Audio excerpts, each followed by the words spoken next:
It started with a letter, just a plain white envelope, slipped into our mailbox on a sunny Saturday morning. I didn't think much of it at first, maybe a neighborhood flyer, maybe junk mail. But when I opened it, bold black letters screamed at me.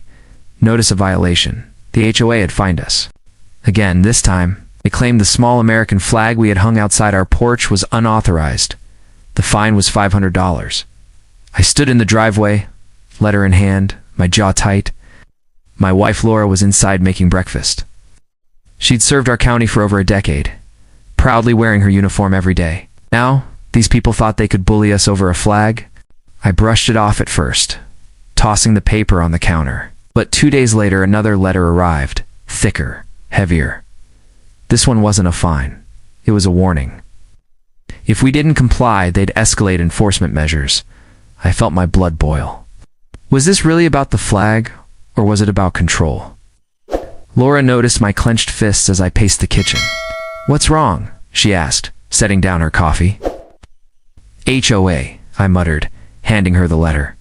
She scanned it, her expression darkening.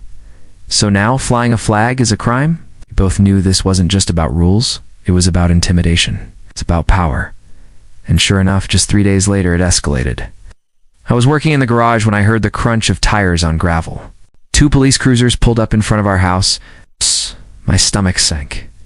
The HOA had actually sent the cops. Neighbors peeked from behind curtains. Phones were out, recording. I wiped the grease from my hands, trying to steady myself. The officers stepped out, hands resting casually on their belts. "Sir," one of them called out, "we've had complaints from the HOA. We need to talk." I froze for a second, heart pounding. This wasn't just a fine anymore. This was public humiliation. But before I could respond, the front door creaked open. And out walked Laura. Not in jeans, not in a t-shirt. She was in full uniform. Badge gleaming, sidearm strapped, her posture commanding. The officers' smirks vanished instantly. Their eyes widened, their hands dropping from their belts as they realized exactly who they were standing in front of.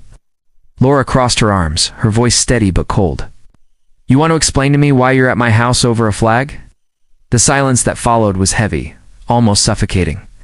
The cops glanced at each other, visibly shaken. The neighbors gasped. The HOA thought they were sending backup. But what they didn't know was that they had just picked a fight with the wrong family. The younger officer stammered first, his voice cracking. Ma'am, we were just following up on a call." Laura's eyes narrowed. "A call? Or an order from the HOA board that thinks it runs this entire neighborhood like a dictatorship?" The older officer shifted uncomfortably, clearly regretting being here. We were told there was a violation of community rules." Laura stepped closer, her boots crunching on the driveway. She wasn't just a homeowner anymore. She was the sheriff in her element. The kind of presence that made even seasoned cops straighten their backs. "Let me make this clear," she said firmly. "You don't knock on my door without a warrant. You don't harass my family over a flag. And you certainly don't let a homeowners association dictate police business." The younger officer's face turned red. The neighbors were recording every second, whispering among themselves. What started as an HOA stunt was quickly spiraling into a spectacle they couldn't control. I watched from the garage, equal parts proud and furious. They wanted to scare us. Instead, they had just exposed themselves in front of everyone. Finally, the older cop raised his hand slightly. "Look, Sheriff, we didn't know this was your residence. We'll file this as resolved." Laura tilted her head, her tone sharp. "No, you'll file this as harassment. And you'll document exactly who sent you, because I'm not done with this." The officers exchanged a look, then retreated to their cruisers without another word. Engines started. Within seconds, they were gone, leaving the neighborhood buzzing with whispers. One neighbor called out from across the street, "Did you see their faces?" Another muttered, "Finally, someone standing up to the HOA." But for us, the fight wasn't over. That night, while I washed the dishes, Laura sat at the table with her laptop open. She wasn't just venting. She was gathering documents, pulling up legal codes, digging into HOA bylaws. "They've overstepped," she said, eyes fixed on the screen. "They've been doing this to families for years. And if they think they can push us around, they're about to learn the hard way." I dried my hands, leaning against the counter. So what's the plan? Laura looked up, a fire in her eyes I hadn't seen in a long time. We're going to expose them. Not just for us, for everyone they've bullied. The next morning, letters went out. Not from the HOA this time, but from the sheriff's department. Official warnings to board members that their harassment had crossed into illegal territory.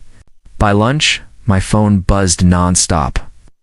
Neighbors were calling, texting, thanking us, asking if Laura could help them with their own HOA nightmares. What began as a single $500 fine was turning into a neighborhood rebellion. And the people who had always acted untouchable, they were about to face consequences they never imagined. Because Laura wasn't just a homeowner. She was justice itself. And this battle had only just begun.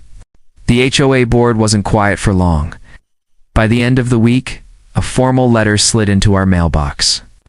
It was dripping with arrogant pages of so-called violations, threats of mounting fines, a bold claim that law enforcement involvement was appropriate and justified. Laura read it aloud at the dinner table, her voice thick with disbelief. They're doubling down. I actually think they can intimidate us even after that stunt with the police. I clenched my jaw. So what now? They won't stop until they bankrupt us. She closed the folder, her expression hard as steel. Then it's time to show them they picked the wrong family. The next day, Laura put on her uniform, but not for patrol. She marched straight into the county courthouse and filed an official complaint against the HOA board. Harassment, misuse of community funds, and unlawful coordination with police, laid out in black and white. Word spread faster than wildfire. By Friday, the local paper had caught wind of the story. HOA accused of harassing county sheriff's family. When I stepped outside to get the mail, neighbors were waiting on the sidewalk, voices low but hopeful. Is it true? Are you really taking them to court? One asked. Another whispered, please, don't let them keep getting away with this. That night, the board called for an emergency HOA meeting. The clubhouse was packed wall-to-wall, homeowners crammed into chairs, leaning against walls, recording everything on their phones. The tension was thick, like everyone was waiting for a bomb to go off. The president of the HOA, a smug man named Clark, cleared his throat and tried to take control. We are here to address false accusations being made against this board. But before he could continue, the doors opened. Laura stepped in, still in uniform, her badge gleaming under the fluorescent lights. The room went silent. Clark stumbled over his words. Sheriff, this is a private meeting, no. Laura cut him off. Her voice echoed through the room. This is a community meeting. I'm a member of this community. The silence was deafening. Every eye was locked on her. The people who once feared the HOA were now looking at Laura like a lifeline. She held up a folder.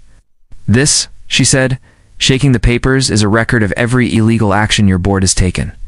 Fines without basis, intimidation, harassment even. Using law enforcement as your personal enforcers. Clark's face turned crimson. You have no proof. Laura stepped closer, slamming the folder down on the table. I am the proof. And so are the dozens of families in this room who've suffered because of you. The crowd erupted in applause. Phones captured every moment. Clark's smirk disappeared. For the first time, the board looked cornered. But they weren't ready to back down just yet. One board member sneered, "You can't scare us. We run this neighborhood." Laura leaned in, her voice low and sharp. Not anymore. The air in that clubhouse shifted. Something had cracked. The HOA's iron grip on the community was slipping. And everyone knew it. The days after that explosive meeting were anything but quiet. The HOA board went on the offensive, sending out glossy newsletters painted with lies. They called Laura a troublemaker, accused her of abusing her position, and claimed she was trying to destroy the neighborhood. Some neighbors bought into the narrative, nervous about rocking the boat. Others, though, finally found their voices. For the first time, people started speaking out. Stories poured in: fines for leaving a garden hose out overnight, threats over kids' bicycles left on driveways, even warnings about unapproved holiday decorations. It was a web of fear, and the board had thrived on it. But Laura wasn't fazed. She worked late into the night, gathering testimonies, organizing documents, and building a case that no board member could escape. Every neighbor who knocked on our door added fuel to the fire. One evening, as she spread papers across the table, I asked, "Do you think they'll actually face consequences?" Laura's eyes were steady, unwavering. They've hidden behind power for years, but the law doesn't bend to bullies. This time, they'll answer for everything. And then came the twist we didn't see coming. A manila envelope arrived in our mailbox anonymous. No return address. Inside were copies of bank statements, HOA budgets, and payment records. The numbers didn't add up. Tens of thousands of dollars marked for community projects had simply vanished. Laura's breath caught as she scanned the pages. "They've been stealing," she whispered. "This isn't just harassment, this is fraud." The revelation was explosive. Not only were they abusing their power, but they were lining their pockets while doing it. The next HOA meeting was standing room only. Neighbors packed in, buzzing with anger and anticipation. Clark, the board president, tried to maintain control, but his voice trembled as he insisted, "These are fabrications. Lies spread to discredit us." Laura stood tall in the center of the room, holding the evidence high for everyone to see. "This isn't a rumor. These are your own records. And they show exactly where the money went." Gasps rippled through the crowd. Phones snapped pictures. People whispered names. And suddenly, the room wasn't afraid anymore. It was furious. One elderly neighbor shouted, "You fined me for planting roses while you stole our money." Another bellowed, "We trusted you." The board members exchanged panicked glances. Clark's composure cracked. Sweat beaded on his forehead as he barked, "You don't know what you're talking about," but Laura didn't flinch. "I know exactly what I'm talking about. And so will the judge when this case hits court." The applause this time wasn't just loud, it was deafening. Years of fear collapsed into cheers of defiance. The HOA board's reign of terror was crumbling right before everyone's eyes. But as the meeting ended and neighbors swarmed Laura with thanks, one question lingered in the air. What would the board do next, now that their empire was exposed? 'Cause cornered animals don't go down without a fight. The board was desperate. Within days of being exposed, they launched a counterattack. Suddenly, Laura and I were flooded with letters from their lawyers, accusing us of defamation, slander, and inciting unrest. They threatened lawsuits, massive fines, even hinted at forcing us out of the neighborhood. But fear wasn't part of Laura's vocabulary. She calmly collected each letter, slid them into a binder, and said, "Every threat they make just builds our case stronger." Still, the tension weighed on us. At night, headlights lingered outside our home longer than usual. Anonymous calls came through the landline, breathing heavy before hanging up. It was clear the board wasn't just fighting to save face, they were fighting to survive. And then, the breaking point came.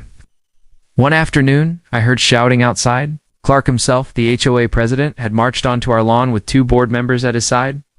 Cameras from neighbors' phones were already pointed at him. His face was red, his finger jabbing the air.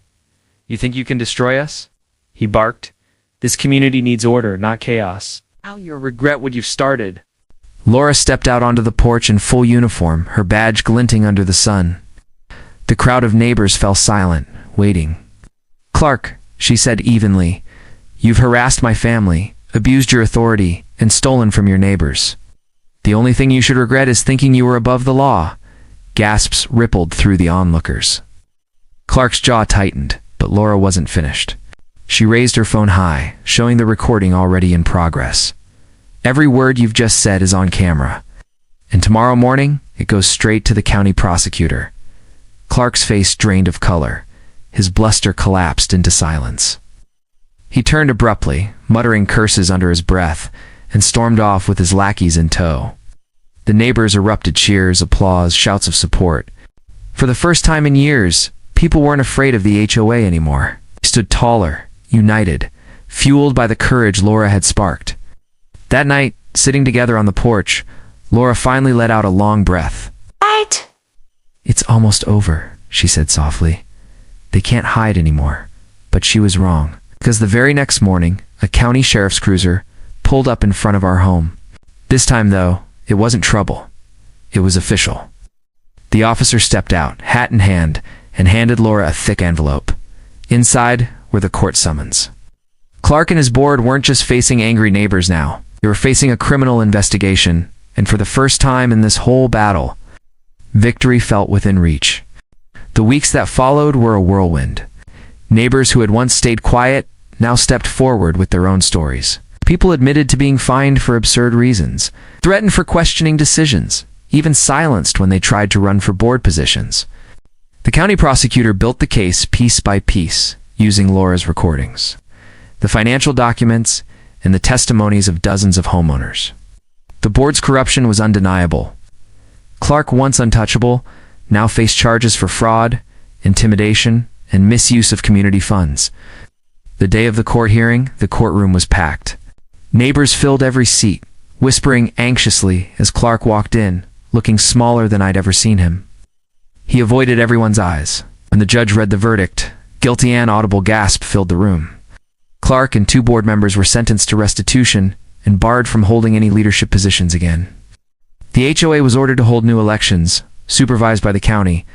But for me, the most powerful moment wasn't the gavel hitting the desk.